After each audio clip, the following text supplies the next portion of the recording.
So, here's the deal.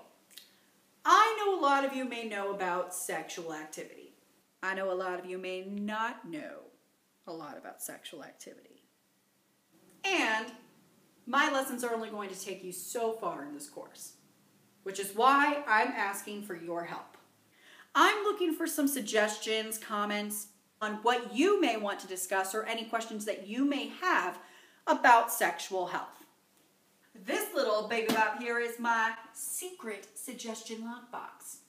I'll have it available in my class so that way you guys can leave any questions that you may have that you may feel embarrassed to ask, or if you feel it's a question that can be asked for another time and is not really prevalent to the class that day. This is the perfect place to put it. Without names or references to who wrote the question or concern, you can drop it in this box. Every day I'll take the slip of paper, read it over, and somehow incorporate it into the day's lesson. I won't ask for any names, and you don't have to tell me it was you. And, lucky for you guys, I have my handy dandy keys so that nobody can get into it but me. At first, I didn't receive a lot of questions from my handy dandy secret suggestion lockbox. So what I did was I focused on the reproduction system, because this was not my first time answering questions on where babies come from. A lot of the students actually assume kissing or oral sex is how conception happens.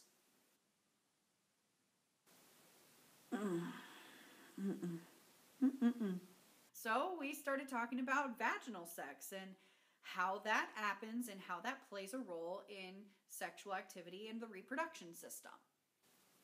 Because students were so eerie about this whole process with discussing and having these conversations in a classroom setting, it did take some time for the students to actually warm up and get through some of the lessons in a more dialogical approach. But then once they started to get comfortable with everything, more questions actually started showing up in my box. And let me tell you, they did not disappoint.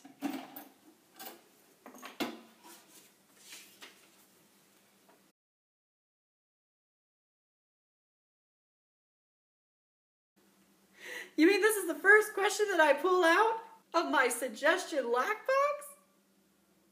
Okay. All right. I think I can do this, yeah.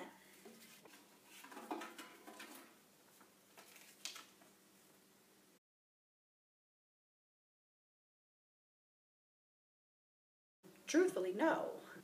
But if I'm supposed to be stressing abstinence, maybe I'm supposed to say yes. So do I include it?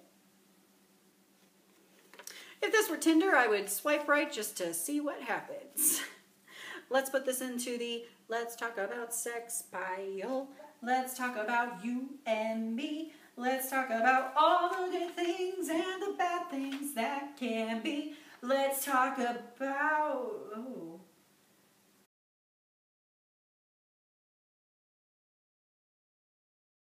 Whew.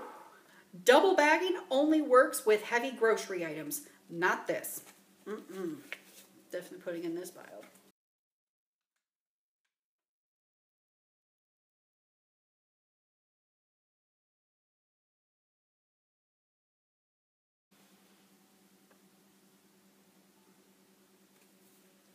It seems I have a lot of work to do. Believe me, there were many questions my students had that made me question whether this was the right approach. You can imagine my mind was going a mile a minute when reading these questions. Whew. But that didn't stop me from teaching them what they needed to know. I was learning throughout the class, and I was using my environment to my advantage. My thought process throughout the class was if they weren't raising these questions out loud, then they never know what the answer would be. So with that mindset, along with my supportive and guidance and teacher immediacy skills, I decided to take full-on action on answering these questions in a fun and interesting demonstration.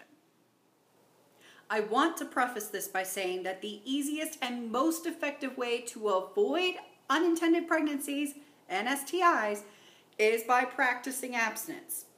However, you need to understand the importance of practicing safety when engaging in sexual activity. So, let's talk about contraceptives. Let's talk about one that you are probably most familiar with because of movies, television shows, friends, things that you see at a Walgreens. Class, I'm talking about condoms. Class, this is a penis. This is a condom. The penis and the condom are here today to tell us how to properly put on a condom. I call this the penistration. Dun-dun. Condoms are one type of birth control that can prevent pregnancy. Condoms also minimizes the chances of contracting STIs, or sexually transmitted infections. The best time to put on a condom is when the penis is erect or hard, and before the penis comes into contact with the partner's genitalia. Think of it this way. You're going off to battle and you need your successful weapon, your best weapon yet. You pull out this. Now, when taking the condom out of the wrapper, you're going to rip it from the top and squeeze from the bottom to avoid any tears or damage to the condom.